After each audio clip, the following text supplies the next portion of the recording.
think the hardest thing transitioning from Contenders to Overwatch League was leaving my family and like not being able to visit them because this job is every day, pretty much every day we're practicing, and my family lives across the world, Florida and New York, so it's like it kind of sucks. But besides that, that was pretty much the only hard decision I had to make. I think our biggest rivals are Dallas Fuel. They're the other Texas team.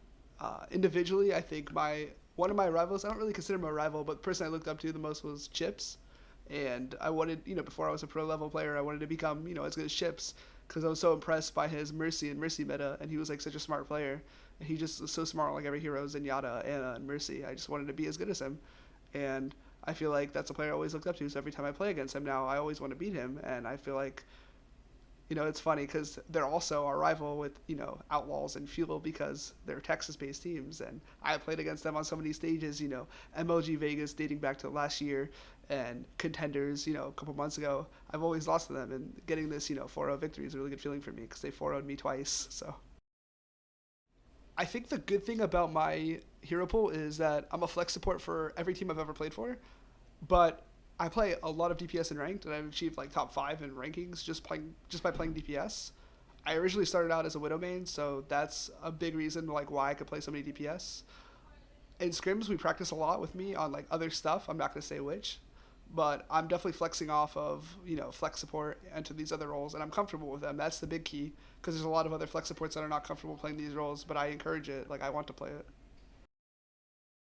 In a perfect world, what would the two meta supports be? I think Ana and Lucio were a really good balance for flex or for like supports in general. Ana has so many utilities to outplay opponents and actually make space for your team with like big grenades or key sleep and a good nano boost. I feel like that was a really key role, and Lucio played a very important role because he was also protecting Ana and peeling for Winston's. And I feel like those two support combos were like the most diverse it's ever been. Even though Lucio has played for over a year straight without ever being swept off to, I feel like those two together definitely led to like the most hype plays. Myself.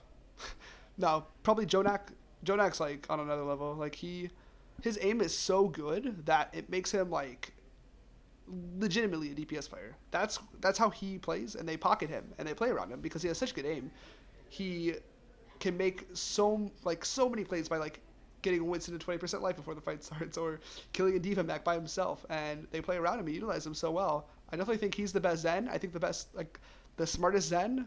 These are not including myself because of course I'm going to say myself, but I think the smartest Zen would probably be like a Zen like Rouge Hong. He plays like a team-based Zen completely by himself, not completely by himself, but completely for his team. It's like a selfless play, and it's super smart, and he's like very calm at it, and he leads his team. So he is definitely the smart one, and JJoNak's definitely the best fragger. Yeah, shameless plug. My Twitter is Rawkus, just Rawkus, and my Twitter is it's Rawkus, or sorry, and my Twitch is it's Rawkus, and I'm trying to stream, but yeah, who knows? I have so much practice, so it's hard. But yeah, follow me on those two platforms, please.